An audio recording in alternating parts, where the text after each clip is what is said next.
Hey, how's it going, guys? It is Olivier, and today I'm going to be sharing with you my full investing portfolio update for the month of August of 2025. To start, as always, we'll be taking a quick glance at what are the different individual companies and ETFs that I hold in my portfolio, and then we'll take a look at what are the different sectors that are well represented in my portfolio, followed by taking a look at how much money I've been able to generate over the past month of July from the dividend income, to finish by saying what are the multiple transactions that I've made over the past month of July of 2025. So without further ado, let's take a look at the first sector in my portfolio, which is the technology sector, where you can see that I still hold the 6 same companies as last month. So some of the biggest GAFAM such as Apple, Meta, Google, and Amazon, as well as the electric car company Tesla. And what you can notice from all of these 5 companies is the fact that they all represent a big portion of my total portfolio, and they are all massively up compared to the average price that I've paid for them, especially a company like Meta that is by far my biggest gainer, that has gained over 245% of unrealized profit. When it comes to the energy sector, you can see that I still hold some of the biggest energy companies in Canada, which are Enbridge and Pembina. In the case of Enbridge, you can see that it represents over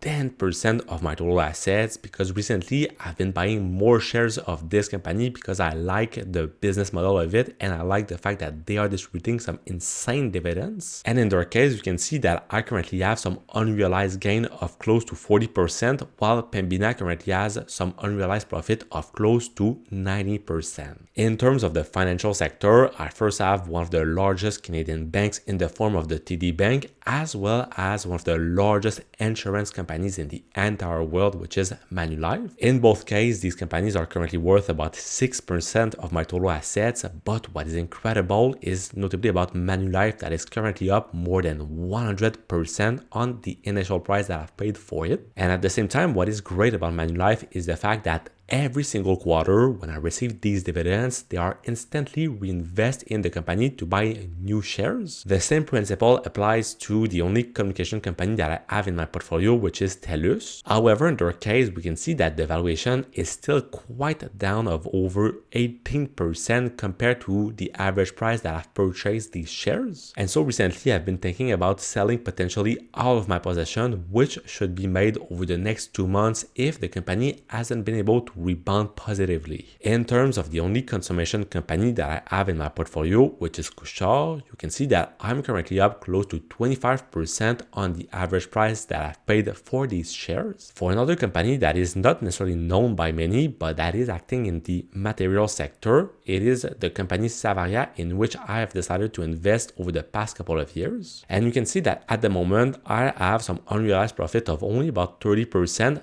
but the great news about them is that they are distributing some great monthly dividends to their shareholders. Talking about another company that is distributing great monthly dividend to their shareholders, it is the REIT Raucan, that is currently up close to 40%. And finally, my super small stake in the 5 and Plus company is massively up more than 166% compared to what I've initially purchased the company. Jumping out now to the ETF section, you can see that I still hold a lot of my portfolio, so over 11% of my assets, into the famous Vanguard S&P 500 Index ETF with the ticker VFB. And in its case, this ETF that is tracking the global American market is currently up more than 46% on my average price. For the ETF that is tracking the global stock market, I've decided to invest into the iShares Core Equity Portfolio ETF with the ticker XEQT. In this case, I only have about 3% of my assets invest in it, but eventually I want to try to rephase my investments in this company as well as in more ETFs to reduce my total stock position. And in their case, you can see that I currently have some unrealized profit of about 16%. For the ETF that is tracking now the global Canadian market, I've decided to invest into the iShares S&P TSX ETF with the ticker XIU. And in their case, you can see that I'm currently up about 24% compared to the average price that I've purchased these shares. In my RRSP, I also hold a few shares of the famous Schwab US Dividend Equity ETF with the ticker SCHD. Unfortunately, this fund that is tracking some of the biggest dividend payers in the United States haven't been able to perform that greatly lately, where it has some unrealized profit of less than 10%. And finally, for my liquidity reserve that I notably use to fuel my different real estate projects, where I am notably looking to buy a sixplex over the next couple of months, I am investing into the Global X High Interest Savings Account with the ticker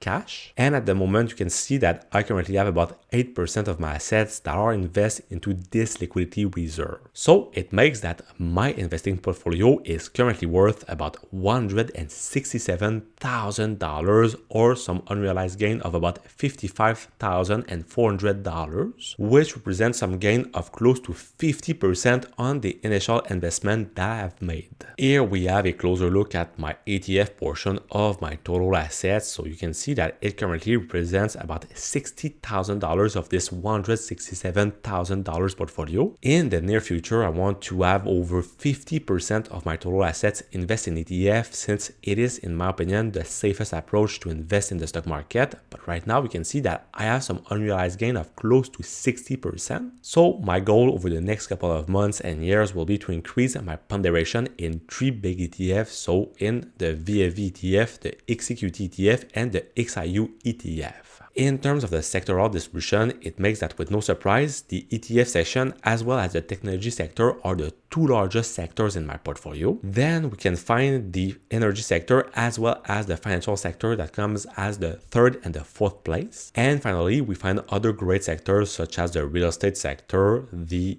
consummation sector, the material sector, as well as the communication sector. Now, in terms of the dividend income that I've been able to earn from the past month of July, you can see that I've earned slightly less than $300, so about $281 generated in July. So this brings my total year to date in terms of the dividend income that I've been able to generate completely passively from my investments to about $1,952. In terms of the transactions that I've made over the past month of July, you can see that I've been mainly increasing my liquidity reserve right over here with 50 more shares of cash. And I've also added a few more shares of VFV and XQT in my portfolio. But now on your side, if you're looking to find other great ETFs in which you could be looking to invest for the rest of 2025, well, check out the video. That's gonna be right over here, and I will see you soon. Peace.